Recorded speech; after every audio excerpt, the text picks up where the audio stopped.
Hello everyone, welcome to a online solution. तो आज आपको हिंदी पढ़ाते हैं और इसमें आपको टोटल इंपॉर्टेंट 50 सवाल मिलेगा, 50 ऑब्जेक्टिव क्वेश्चन जो कि बहुत इंपॉर्टेंट। तो आइए वीडियो को शुरू से लेकर आखिर तक देखें।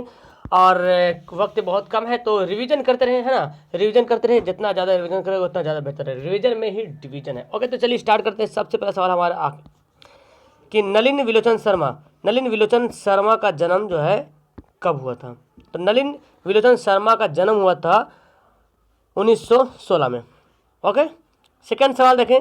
सेकेंड सवाल क्या बोलता है, मैक्स मूलर ने वर्ष की आवश्यकता कितने वर्ष की अवस्था में लिपजिंग विश्वविद्यालय में संस्कृत का अध्ययन प्रारंभ किया था। मैक्स मूलर, तो जब मैक्स मूलर 18 वर्ष के थे तब जो है वो लिपजिंग विश्वविद्यालय में संस्कृत की पढ़ाई जो है, संस्कृत का अध्ययन जो है शुरू किया था।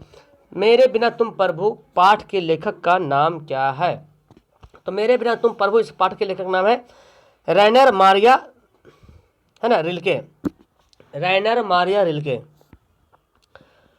14 नंबर सवाल है, स्वर संधि का उदाहरण क्या होगा। स्वर संधि का उदाहरण, ठीक है, वाग्देवी, अच्छादन, वसुत्सव या पुनर्जन्म। तो 4 का आंसर होगा ऑप्शन इसका सी होगा, ठीक है, वधुत्सव। 5वां सवाल पढ़े, 3 बेटे की माँ है। 3 बेटे की माँ कौन है, मंगम्मा, सीता, लक्ष्य या पप्पापति। ठीक है, तो 5 का आंसर होगा सीता। सीता जो है 3 बेटे की माँ। आंसर क्या होगा, ऑप्शन बी होगा। 6ठा सवाल पढ़ते हैं कि खोखा के दांत किसने तोड़े। खोखा के दांत किसने तोड़े, मदन ने, मदन के दोस्त ने, सेन साहब ने या गिरधर ने। तो 6 का आंसर होगा मदन ने। किसने तोड़े, 6 का आंसर ऑप्शन ए, मदन ने खोखा के दांत तोड़े। 7वां सवाल पढ़ते हैं, अधर्म में कौन सा उपसर्ग है। अधर्म में कौन सा उपसर्ग है, ठीक है। तो 7 का आंसर होगा ऑप्शन ए, आ जो है, देखो अधर्म में जो आ लिखा वो क्या है, उपसर्ग, यानी कि ऑप्शन क्या होगा इसका ए, इसका बिल्कुल राइट आंसर हो जाएगा। 8वां सवाल पढ़ते हैं, जार शाही कहाँ था। सोवियत संघ में था, यानी कि रूस में था, फ्रांस में था, नेपाल में था या चीन में था। तो ये तो पढ़ चुके आप। जार शाही कहाँ था, तो जार शाही रूस में था। कहाँ था, रूस के ही बोलते थे ना, जार रूस में चलता था, जार सम्राट, है ना, रूस के राजा को जार बोला जाता था। जार शाही कहाँ था, रूस में था। आंसर क्या होगा, ऑप्शन ए बिल्कुल राइट आंसर हो जाएगा। चलिए तो अगला सवाल पढ़ते हैं। अगला सवाल देखिए क्या बोलता है जी, स्वामी विवेकानंद ने वेदांतियों का वेदांती किसे कहा था। स्वामी विवेकानंद ने वेदांतियों का वेदांती किसे कहा था। तो 9 का आंसर होगा ऑप्शन इसका सी हो जाएगा, मैक्स मूलर को। किसने किसको कहा था, मैक्स मूलर को कहा था। ऑप्शन क्या होगा इसका सी, बिल्कुल राइट आंसर हो जाएगा। 10वां सवाल पढ़ते हैं, रंगप्पा कौन था। जुआरी था, व्यापारी था, वकील था, किसान था। रंगप्पा कौन था, तो 10 का आंसर होगा ऑप्शन ए, जुआरी था। क्या होगा इसका आंसर, ऑप्शन ए होगा। रंगप्पा कौन था, तो एक जुआरी था। 11 पढ़ते हैं, नौबत खाने में इबादत पाठ के केंद्र में है। बिरजू महाराज, बिस्मिल्लाह खां, जाकिर हुसैन, इनमें से कोई नहीं। नौबत खाने में इबादत पाठ के केंद्र में है, यानी कि जो मेन जो कैरेक्टर जिसका रहता है उसके बारे में बोला जा रहा है, ठीक है। तो बिस्मिल्लाह खां, केंद्र के मतलब का जो जिसका ज़्यादा अहम रोल है उसके बारे में बोला गया, केंद्र में है। 12वां सवाल पढ़ते हैं, लेखक के घर में मछली कौन खाता था। लेखक या पिता या माँ या बहन, ठीक है। तो 12 का आंसर होगा ऑप्शन इसका बी होगा, पिता, है ना। ऑप्शन क्या होगा इसका बी होगा। 13 सवाल पढ़ते हैं। 13 सवाल देखिए बहुत इंपॉर्टेंट है, अति सुधो स्नेह को मारग, जहाँ नेकू सैनप बांक नहीं। यह पंक्ति किस कवि से लिया गया है। तो 13 का जो आंसर होगा ऑप्शन इसका हो जाएगा ऑप्शन नंबर इसका डी होगा, घनानंद, ठीक है। 13 का क्या होगा, ऑप्शन डी होगा। 14 सवाल पढ़ते हैं, रामधर से दिनकर का जन्म कहाँ था। तो रामधार से दिनकर का जन्म बिहार के बेगूसराय जिला में हो, ठीक है। आंसर क्या होगा, ऑप्शन सी होगा। 15 साल पढ़ते हैं, दही वाली मंगम्मा पाठ के लेखक कौन है। दही वाली मंगम्मा पाठ के लेखक कौन है। तो 15 का आंसर होगा ऑप्शन ए, श्रीनिवास। क्या होगा, श्रीनिवास। दही वाली मंगम्मा पाठ के लेखक कौन है, श्रीनिवास। 16 सवाल पढ़ते हैं कि लेखक को मछली खाने से किसने मना किया था। पिता ने, माता ने, भाई ने या बहन ने। तो 16 का आंसर होगा ऑप्शन बी, माता ने। ओके, ऑप्शन इसका बी होगा राइट आंसर। स्वर संधि का उदाहरण नहीं है। स्वर संधि का उदाहरण कौन नहीं, गिरीश, महेंद्र, एकाएक या वगपति, ठीक है। तो 17 का देखें, तो 17 का देखो यहाँ पे तो सारा दिख रहा है, लेकिन ये आंसर का होगा वगपति, ये स्वर संधि का उदाहरण नहीं है। बाकी तो ये तीनों स्वर संधि का ही उदाहरण है। ओके, चलिए 18वां सवाल पढ़ते हैं, कविता नहीं है, इनमें से कौन जो कविता नहीं है? एक वृक्ष की हत्या, लौट कर आऊँगा फिर, नौबत खाने में इबादत, हमारी नींद। तो 18 का आंसर होगा ऑप्शन सी, हमारी नौबत खाने में इबादत। ये जो है कविता नहीं है, ठीक है। 18 का आंसर क्या होगा? ऑप्शन सी होगा। 19 बाबा साहेब भीमराव अम्बेडकर का जन्म किस राज्य में हुआ? भीमराव अम्बेडकर का जन्म किस राज्य में हुआ? तो ये हुआ था एमपी यानी कि मध्य प्रदेश में। 19 का आंसर का होगा ऑप्शन बी हो जाएगा। 20वां पढ़ते हैं, सर्वनाम कौन है? वाह, अच्छा, मोहन, माता पिता। सर्वनाम जिसको जो संज्ञा के बदले इस्तेमाल होता है उसको बोलते हैं सर्वनाम। तो वाह क्या है? वाह ऑप्शन क्या होगा? ए होगा इसका राइट आंसर। हिंदी के आदि कवि कौन है बाबू? चंद्रदाई, अमीर खुसरो, बिहारी लाल या सराहपाल? हिंदी के आदि कवि कौन है? तो 21 का आंसर होगा ऑप्शन इसका चंद्रबाई। क्या होगा ऑप्शन 21 का आंसर? ए होगा, चंद्रबाई हिंदी के जो है आदि कवि हैं। 22वां सवाल पढ़ते हैं, द्रव्यवाचक संज्ञा का उदाहरण कौन है? द्रव्यवाचक संज्ञा का उदाहरण बताइए। हाँ, तो देखिए तेल क्या है? द्रव्यवाचक संज्ञा है, ऑप्शन क्या होगा? बी होगा।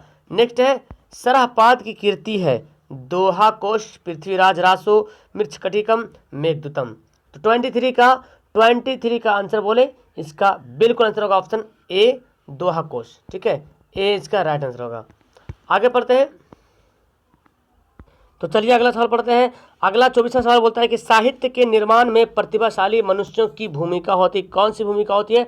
तो 24 का यहाँ पर राइट आंसर होगा ऑप्शन इसका बी होगा, निर्णायक। ओके, 25वां सवाल पढ़ते हैं, लक्ष्मी कहानी के केंद्रीय पात्र है। लक्ष्मी कहानी, जो लक्ष्मी जो है मतलब उस कहानी में कौन है जो केंद्रीय पात्र है? तो 25 का आंसर होगा ए, ढहते विश्वास। क्या होगा? ऑप्शन इसका होगा ए, ढहते विश्वास। 26वां सवाल पढ़ते हैं, दुर्दांत मानवीय विभीषिका का चित्रण करने वाली कविता कौन है?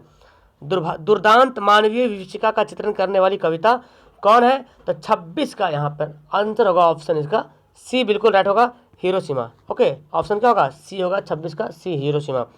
चलिए अगला सवाल पढ़ते हैं, तार सप्ताह का संपादक किसने किया? तो 27 का आंसर होगा ऑप्शन इसका डी होगा, अज्ञ। किसने किया था? अज्ञ ने किया था। नेक्स्ट है, सर्वनाम का भेद है। सर्वनाम का भेद इनमें से कौन है? संबंधवाचक, द्रव्यवाचक, व्यक्तिवाचक या भाववाचक? तो भाववाचक, व्यक्तिवाचक, अद्रव्यवाचक, ये सब क्या है? ये सब संज्ञा के भेद हैं, ठीक है। तो सर्वनाम के भेद कौन होगा? संबंधवाचक, यानी कि आंसर क्या होगा इसका? ए जो होगा बिल्कुल राइट आंसर होगा। द्वंद्व समास कौन है? द्वंद्व समास, दशासन, प्रेम सागर, दिन रात, प्रतिदिन। तो 29 का आंसर होगा ऑप्शन सी, दिन रात। बिरजू महाराज कितने साल के थे तभी उसके माता पिता देहावसान हो गए, मतलब मृत्यु हो गई थी उनके माता पिता की, देहांत हो गए थे, ठीक है।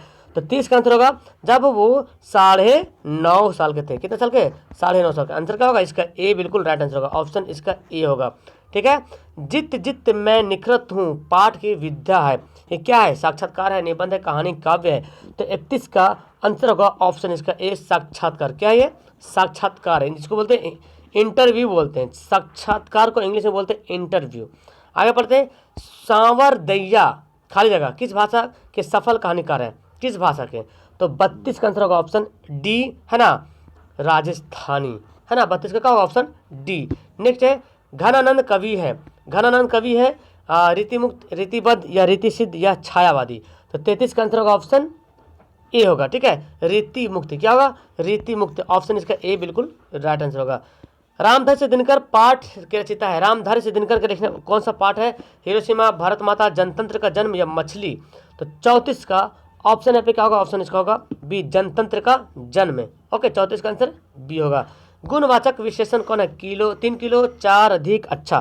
तो गुण जिससे पता चल रहा और वो क्या है? अच्छा जो है वो गुणवाचक विशेषण है। 35 का आंसर डी।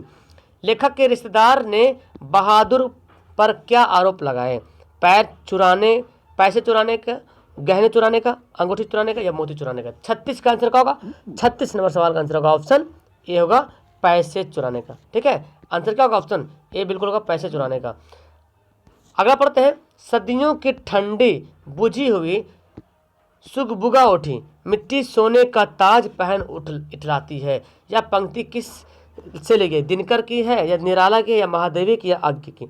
तो 37 का आंसर यहाँ पे होगा ऑप्शन इसका ए, दिनकर की, ठीक है, रामधारी से दिनकर। अगला सवाल पढ़ते हैं कि अवयवी भाव समास का जो है कौन सा पद प्रधान होता है? पूर्व उत्तर दोनों या सभी। तो 38 का क्या होगा? 38 का यहाँ पे राइट आंसर होगा ऑप्शन इसका। ओके, तो इसका आंसर क्या होगा? ऑप्शन इसका होगा पूर्व पद, है ना। ऑप्शन क्या होगा? ए होगा। ए बिल्कुल राइट आंसर होगा। अविभाव, ठीक है, इसका ए होगा। लिखाई में कौन सा प्रत्यय? लिखाई, आई, है ना, आई। क्या हो गया आंसर? इसका डी हो जाएगा। 40 सवाल पढ़ते हैं। ललित निबंध है मछली या बहादुर का या नाखून क्यों बढ़ते हैं? नौबत खाने में इबादत। ललित निबंध है तो 40 का आंसर का ऑप्शन होगा इसका बी हो जाएगा। 40 का नाखून क्यों बढ़ते हैं? शुद्ध वाक्य चुनिए। आज की ताजी खबर, रोटी ताजी है, दाल अच्छा है, हवा बहता है। तो दाल अच्छी होना चाहिए था, अच्छा नहीं होता, ठीक है। दाल अच्छी होना चाहिए था। दाल क्या है? अच्छी है, तो ये गलत हो गया, है ना। हवा बहती है, रोटी ताजी, ठीक है। तो 41 का आंसर क्या होगा? ऑप्शन ए होगा। आज की ताजी खबर। खबर क्या है? स्त्रीलिंग है। किसकी खबर आई? आज की ताजी खबर। सॉरी, इसका आंसर ये भी गलत है। ऑप्शन इसका बी होगा, रोटी ताजी है, ठीक है। तो इसका 41 का आंसर बी होगा, ठीक है, सी नहीं होगा। आज की ताजी खबर ना, आज की ताज़ा खबर होता है, ठीक है, आज की ताज़ा खबर। तो खबर स्त्रीलिंग है, लेकिन ताज़ी नहीं बल्कि ताज़ा यहाँ पे लिखाते हैं, ताज़ी नहीं, आज की ताज़ा खबर। तो ये भी गलत हो गया। दाल अच्छी होना चाहिए, दाल गल गई तो अच्छा नहीं। हवा बहती होना चाहिए, रोटी ताज़ी, ठीक है, रोटी ताज़ी है, रोटी पक गई, ठीक है। 41 का आंसर बी होगा। जन्म से ही पागल है, लक्ष्मी, पप्पापति, सीता या मंगू। तो 42 का आंसर होगा ऑप्शन क्या होगा? मंगू। ऑप्शन डी होगा। 42 का आंसर क्या होगा? डी होगा। भारत में बेरोजगारी का मुख्य कारण क्या है? दहेज, जाति प्रथा, दहेज प्रथा, अशिक्षा या भ्रष्टाचार। तो 43 का आंसर होगा ऑप्शन ए, अकॉर्डिंग टू किताब। ऑप्शन क्या होगा? ए, जाति प्रथा, ठीक है। क्या होगा? जाति प्रथा। चलिए नेक्स्ट। सब पुराने अच्छे नहीं होते, सब खराब नए नहीं, सब नए खराब नहीं होते। ये किससे लिया गया है? विवेकानंद की या रामकृष्ण परमहंस की या तो फिर हजारी प्रसाद द्विवेदी है या तो फिर कालिदास। तो 44 का जो आंसर होगा ऑप्शन होगा क्या? हजारी प्रसाद द्विवेदी। ऑप्शन क्या होगा? सी होगा। कौन विशेषण का भेद नहीं है? विशेषण का कौन भेद नहीं? यहाँ पे देखिए, तो गुणवाचक तो विशेषण होता है, परिणामवाचक होता है, संख्यावाचक होता है, लेकिन परिविशेषण वाचन नहीं होता, परिविशेषण नहीं होता, ठीक है। तो आंसर क्या होगा इसका? ए होगा। पंडित बिरजू महाराज का जन्म कब हुआ था? पंडित बिरजू महाराज का जन्म जो है कब हुआ था? 1938 में, ठीक है। तत्पुरुष समास का उदाहरण नहीं है। देखिए, राजपुत्र, पवनपुत्र, वनवास, चौराहा। तो चौराहा तत्पुरुष समास का तो उदाहरण नहीं होगा, ठीक है। बाकी ये तीनों, राजपुत्र राजा का पुत्र, पवनपुत्र, वनवास, ये सब तत्पुरुष समास है। शुद्ध शब्द चुनिए। शुद्ध शब्द अभिलाषा, अभिलाषा, अभिलाषा, अभिलाषा। तो क्या होगा इसका आंसर? ए होगा, अभिलाषा यहाँ पे शुद्ध शब्द है। फ्रांस का प्रमुख कला केंद्र रहा एफिल टावर, आवेन्यू, दोनों इनमें से कौन ही? तो 49 का आंसर होगा आवेन्यू। क्या होगा? 49 का आंसर क्या होगा? ऑप्शन सी होगा, बी। ओके, तो आंसर इसका बी होगा। आगे पढ़ते। अशुद्ध शब्द बताइए। अशुद्ध शब्द कौन है? कर्तव्य, श्रृंगार, रोशनी या दुरात्मा। तो अशुद्ध शब्द कौन होगा? तो देखिए 50 में कर्तव्य तो बिल्कुल सही लिखा हुआ है ना, कर्तव्य सही लिखा हुआ है, रोशनी भी लिखा हुआ है, और दुरात्मा। इस श्रृंगार जो गलती लिखा हुआ है, एक्चुअली ऐसे होना चाहिए श्रृंगार। देखिए 49 नंबर में मैं थोड़ा सा कन्फ्यूज हो रहा हूँ, लेकिन आप आंसर बताइए 49 में क्या होगा। मेरे ख्याल से इसका आंसर बी होना चाहिए। आप मुझे कमेंट करें, ठीक है। Okay, that's all, thank you everyone. Like जरूर कीजिएगा वीडियो को। पहली बार आए तो चैनल पर ज्वाइन हो जाइए। Okay, bye.